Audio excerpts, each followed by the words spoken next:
Welcome to bird media. నేను మీ పవన్ కృష్ణమూర్తి. చిన్నప్పుడు lawyer Suhasini అని ఒక సినిమా వచ్చింది. సుహాసిని హీరోయిన్ అనుకుంటా, లాయర్ సుహాసిని టైటిలే. అలాగా పశ్చిమ బెంగాల్ మాజీ ముఖ్యమంత్రి మమతా బెనర్జీకి లాయర్ మమత అని పేరు పెట్టేచ్చాము. ఎందుకంటే కోర్టుకి వెళ్ళడం ఆవిడ కొత్త కాదు, కానీ లాయర్గా ఆవిడ కోర్టుకి వెళ్ళడం మాత్రం అది కొత్త కాదు, కానీ పరిమితంగా చాలా రేర్గా జరిగేటువంటి సంఘటనలు. ముఖ్యంగా అధికార పీఠం కోల్పోయిన తర్వాత, 15 ఏళ్ల అధికారం కోల్పోయిన తర్వాత పబ్లిక్ ఇంట్రెస్ట్ లిటిగేషన్, ఎన్నికల తర్వాత జరిగినటువంటి ఈ హింసాత్మక సంఘటనలు, వీటన్నిటికి సంబంధించి ఇవాళ కోర్టుకి అటెండ్ అయ్యారు. ఒకసారి ఆ వివరాలు చూద్దాం.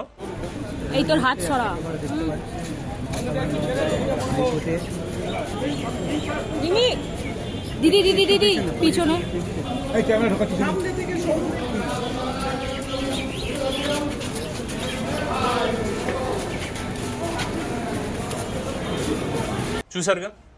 సో 15 ఏళ్ల పాటు ముఖ్యమంత్రిగా నిర్ణయాలు ఎన్నో తీసుకుని, ఎన్నోసార్లు కోర్టు మొట్టికాయలు తిని, కోర్టులో విజయాలు సాధించి, లాయర్లను ఉరుకులు పరుగులు పెట్టించేసి తనదైనటువంటి మార్క్ పరిపాలన చూపించినటువంటి మమతా బెనర్జీ ప్రస్తుతం జాబ్లెస్. నందిగ్రామ్ నుంచి కూడా పోటీ చేస్తే ఇంకా చెప్పలేనటువంటి పరిస్థితి.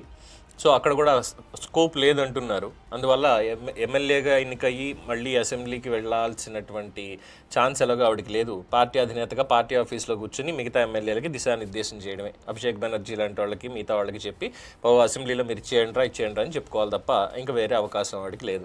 సో కొత్తగా ఇంకేం చేయొచ్చు అన్న దగ్గరకు వచ్చేసరికి కోర్టుకి డైరెక్ట్గా యాజ్ ఎ లాయర్ కింద ఆవిడ అటెండ్ అయ్యి చాలా చక్కగా వాదనలు అవి వినిపించడానికి వెళ్ళారు. సో ఈ కేసు పూర్వాపరాలు ఏంటి అనేది ఒక్కసారి మనం పరిశీలించినట్లయితే, 2026 అసెంబ్లీ ఎన్నికల అనంతరం రాష్ట్రంలో చోటు చేసుకున్నటువంటి హింసాత్మక ఘటనల మీద దాఖలైనటువంటి ప్రజా ప్రయోజన వాద్యం విచారణ సందర్భంగా ఆవిడ కోర్టులో స్వయంగా వాదనలు వినిపించారు.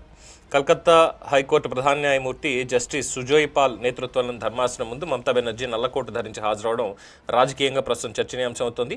ఒకప్పుడు ముఖ్యమంత్రిగా రాష్ట్రాన్ని నడిపించిన ఆవిడ ఇప్పుడు బాధితుల తరఫున అడ్వకేట్గా కోర్టులో నిలబడడం విశేషంగా మారింది. 2026 ఎన్నికల తర్వాత టీఎంసీ కార్యకర్తలు పార్టీ కార్యాలయాల మీద దాడులు జరుగుతున్నాయని ఆరోపిస్తూ ఈ పిటిషన్ దాఖలైంది. టీఎంసీ నేత కళ్యాణ్ బెనర్జీ కుమారుడు శీర్షాన్య బందోపాధ్యాయ ఈ వాద్యాన్ని కోర్టులో ప్రవేశపెట్టినట్టు సమాచారం.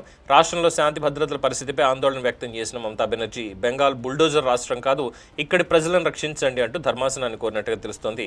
పోలీసులు ఫిర్యాదులు స్వీకరించడం లేదని, మహిళలు మరియు పిల్లలు కూడా దాడులకు గురవుతున్నారని కోర్టు దృష్టికి తీసుకెళ్లినట్టుగా సమాచారం. అయితే 1982లో, ఇది చాలామందికి తెలియనటువంటిది, 1982లో లా డిగ్రీ పూర్తి చేశారు ఆవిడ. రాజకీయాల్లోకి రాకముందు యాజ్ లాయర్ కింద అనేక కేసుల్లో అపీర్ అయ్యారు. ఇది 3 దశాబ్దాల తర్వాత మళ్ళీ ఫర్ ద ఫస్ట్ టైం ముఖ్యమంత్రిగా ఉన్న రోజుల్లో ఏ రోజు నల్లకోట వేసుకోలేదు.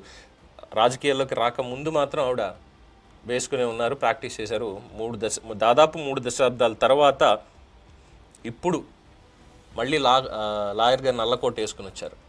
సో అవి ఎందుకు, హ్యాపీగా ప్రభుత్వానికి వ్యతిరేకంగా చేసేటువంటి పనులన్నిటికీ కూడా యాజ్ అ లాయర్ కింద ఈవిడే పిలిచేసుకుని, లేదంటే ఈవిడే అపియర్ అయ్యి ప్రతిపక్షాల తరఫున ఇంకా ఆ జాబ్ చేసుకుంటే లాయర్ ఫీజు కూడా గిట్టుబాటు అయిపోతుందేమో. బెటర్గా ఖాళీగా ఇంట్లో కూర్చొని కాలక్షేపం బఠానీలు తినే బదులు ఈ లాయర్ వృత్తి చేసుకుంటే ఇప్పుడున్నటువంటి దానికి బాగుంటుంది. లాయర్ మమతగా రేపు సుప్రీంకోర్టులో కూడా కేసులు వేసి దేశవ్యాప్తంగా సంచలనం అయిపోవచ్చు. ఏమంటారు? దీని మీద మీ అభిప్రాయం తెలియచేయండి. చూస్తూనే ఉండండి ది బర్డ్ మీడియా.